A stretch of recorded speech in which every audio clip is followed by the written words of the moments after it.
Do not fear, the Plastic Queen is here. Hi guys, welcome back to another episode of Iconically Unhinged. Thank you for the love and support. First of all, let's start with that. And today's topic, I think, is a very, very big topic, and I'm going to touch base on like a small kind of aspect of it, and it's a nuanced kind of topic, right? But as you guys guessed it from the title of the video, obviously, and the episode, today's topic is dating. Of course, if you want any more in depth about specifics, or, you want to know more about a certain aspect that I haven't, touched base on or any of that, please don't hesitate to reach me on Instagram. If you're watching this on YouTube, my Instagram and the podcast Instagram are both going to be here. I'm sorry if I'm not looking right. I have a transcript as well, so I don't forget what I'm going to say. But if not, my Instagram is _the Plastic Queen, and the podcast's Instagram is iconically_unhinged. Now, let's start with dating does not feel romantic right now. It doesn't. I said it. It feels like an unpaid emotional labor at this point. And anything is offensive, and it's like, oh, you hate men. No. It's about naming the power dynamics that we're all pretending that are not there, right? Because if you've ever felt crazy for wanting consistency, clarity, effort, congratulations, you're not crazy. Like, you're just dating in a system that benefits on confusion. And I want to say something very important that I want you to remember throughout this episode, right? Confusion is not a misunderstanding. It's a strategy, right? It's a strategy. We're always told to be flexible, understanding, patient, but notice how rarely men are told to be intentional, consistent, emotionally literate, goes to therapy. So it feels like psychological warfare dressed up as like a go with the flow kind of situation. But I don't know about you guys. I am not a go with the flow kind of girl. Because like, where is the flow going? Where is it coming from? How's the weather? What am I wearing? What am I bringing? Is it a waterfall, or is it like a pond? Like what, what is the flow? Like, what am I wearing? And I know already some people are like clenching their pearls because every single time we criticize or bring up modern dating these days, it's like, so you hate men. No, I just hate confusion being sold to us as emotional maturity. That's what I hate. Like, it's not about men specifically that I hate men. It's that I hate the dating world that men have created, I guess. If you've ever sat there, listen to me. If you've ever sat there refreshing your phone or replaying a conversation in your head and you're wondering, like, am I asking for too much? Am I being too much? The worst part, right? Am I being too much? If you've ever felt that way, this episode is for you. This whole show is for you, to be honest, for you. And I'm here to tell you, I'm here to tell you, you're not crazy. You're not crazy. You're just dating in a system that rewards emotional detachment. And it honestly low-key punishes people who actually feel things, because if you get off the apps are not making money. There it is, right? There it is. And if they're not making money, then what's the point? That's why now you have subscriptions that are up to like $500, I heard. Excuse me? For what? To hook up? Here's the thing that no one wants to say out loud. Modern dating is not about connection. It's about access, right? Dating apps turned human intimacy into an attention economy, really. Everybody is technically available, but no one is accountable. And when access is infinite, effort becomes optional. Why would he try when there's a girl that would accept nothing because she's insecure or because he's bullying her or something? You know what I mean? Whatever the reason is. I think we've just like normalized emotional ambiguity to the point where asking basic questions like, what are we doing? Where is this going? Do you even like me? It's treated like insecurity, right? Instead of self-respect. Because I respect myself. Do you? Because of my self-respect, I know what I would accept and not accept. And let me be very, very clear when I say this again. Confusion is not a misunderstanding. It's a strategy. It's a strategy. Confusion benefits the person who wants access without responsibility. I'm going to say that again. Confusion benefits the person who wants access without responsibility. Clarity benefits the person who wants safety. But guess who's socialized to prioritize their comfort? Not us. Not us. We are taught since day one to shrink ourselves to appease men. Boys don't like smart girls. Boys don't like opinionated girls. Don't be loud. Boys don't like that. Do you know what I mean? Things like that. And I used to think and believe that dating was about timing, when the timing is right. Like, if I'm patient enough, if I communicate enough, if I don't scare them away, then it'll click. That's what it takes, right? So I would over-explain myself, over-understand, overextend constantly. You feel drained and abandoned and empty and cry and I get goosebumps thinking about it. But I'd accept inconsistent communication because he's busy, right? I'd accept emotional distance because he's figuring things out. He's figuring things out, right? He's figuring things out, you guys. I would accept the bare minimum sometimes because, love is about compromise. At least is what they say, right? But here's what actually happened, right? I became incredibly skilled at emotionally regulating for men who had no incentive in any capacity to regulate their own selves to begin with. When I'm bipolar, mind you. Thank God for medication now. But I couldn't even regulate my own emotions for my own benefits, but I was regulating it so I don't lose a guy that doesn't care if I live or die. Do you know what I mean? In the moment I stopped chasing down clarity, the dynamic collapsed. It changed completely because clarity only works when both people want it. Clarity only works when both people want it. It's not a one-ended street, right? Let's talk about power though.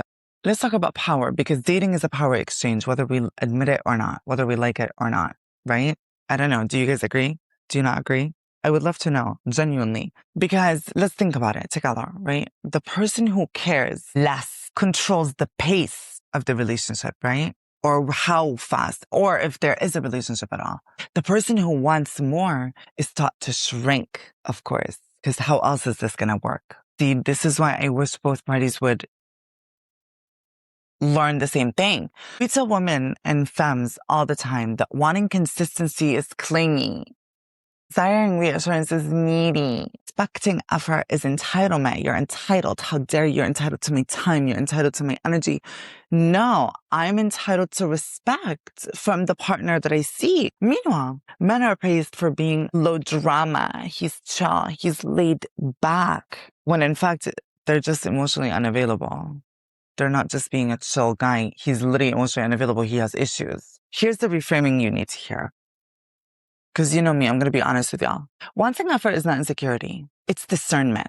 Consistency is not a love language as much as my love language is the consistency.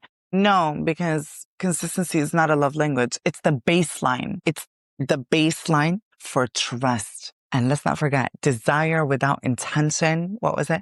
Desire without intention is just attraction. It's not commitment. If somebody really wanted access to you, they would create safety for that access instead of using it and abusing it, right? One of the biggest lies we're sold in this idea that we need to lower our expectations. First of all, no, absolutely not. Are you crazy? What are standards, right? Standards are what you are willing to accept, not demand, accept. So where basically, if I'm in a room at a party and my standards are not being met when it comes to respect, comfortability, whatever, I'll leave. If I'm with somebody that doesn't respect me, for example, and that's not my standard is respect, I'm going to leave. I'm not scared to leave because my needs are not being met. My respect is not being met. My standard is not being met. And that's okay. You don't need to convince yourself or anybody. You don't need to convince anyone to choose you. You need to notice who are the ones that are already choosing you. And that is something that I was guilty of my own self, to be honest with you, where I literally constantly felt the need and found myself in situations where I constantly felt like I had to beg people and I kept crying. And I was telling my therapist, I was like, why do I always feel like I have to beg for people to see me or for men to see me or whatever? And then she was like, you're choosing to do that. And I was like, she's like, they see you, trust me, but they're choosing to act or behave in the way that they are. And you're choosing to allow it by staying there. By staying with somebody or with something or in something that does not meet your standard. that doesn't see you. Ever since then, I immediately, if I don't feel respected, seen, understood, viewed as a human, I'm out. Block. Easy breezy. I have so many people blocked. So many. I can't even put them on one paper, to be honest with you. It's so crazy how many I have. Because it's peace. I choose my peace. I choose my peace of mind. I choose my respect, my self-respect. I know what I deserve, and I'm not going to let anybody treat me otherwise. Because why would I? Why would I? Right? That's where it is. Why would I? When I can also, just like everybody likes to play the grass is greener on the other side, I can also just completely cut this off and give myself the respect that I know I deserve, because I've been giving myself that the whole time. And I know it's hard. I know it's hard. Trust me, it is hard, and it takes a long time of work, especially when the chemistry is loud. It's loud. But chemistry without consistency is anxiety. I said it.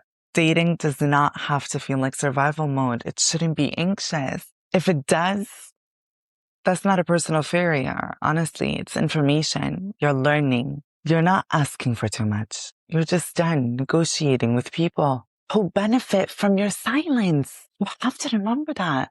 These men or these people, regardless of who you date, if they don't treat you with respect and you're being silent, they benefit off of your silence. Don't let them. But let them call it too intense. Let them. Let them call it too much. Be too much. Be too much, because you deserve to. You deserve all of the muches. You deserve too much. And that's okay. The right people don't get scared, by the way, by these things. They meet them. You should see my friends. You should see the people that love me. They love me for exactly who I am, not because I'm putting on a show for them. And that's the difference between dating for validation and dating for alignment. Dating for alignment means that you're dating with purpose. You're aligned. Your minds align. Your wants, goals, aspirations, way of love, way of receiving love, giving love, way to be seen and heard and understood, the way to fix up a fight, an argument, all these different things. I think those are aligned with each other in order for the relationship to be a successful one, where nobody has to compromise their own selves to keep the relationship going. I think that it's very important to remember that we are choosing our partners. We don't have to date anyone. We don't have to accept the bare minimum. We don't have to watch a movie that we don't love, right? But we choose to do that. When you have somebody that loves you, for example, I would sit into a movie that I don't like for them if it's something they love. But what I won't sit for is feeling abandoned, feeling like I'm not good enough, questioning. I'm not sitting for questioning. If I'm questioning, it's over. If you trigger me in a way that I don't trust you anymore, that I have to question, it's over. It was over before it even started. And that's something I really believe.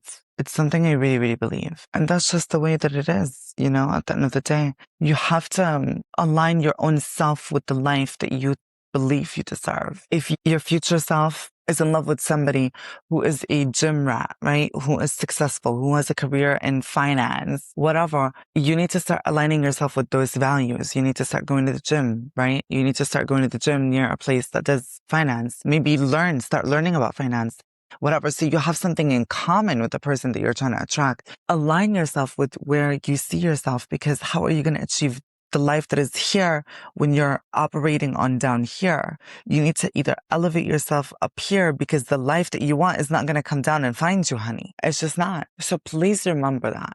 Please remember to date for alignment, not validation. You need to stop relying on external validation and start inward. Self-validate. It's very important to self-validate. And I believe in affirmations all the time. I do it all the time. It's such a good technique. It really is, because it works. It works. If this episode hit or sit with you guys, if this made you uncomfortable too, good.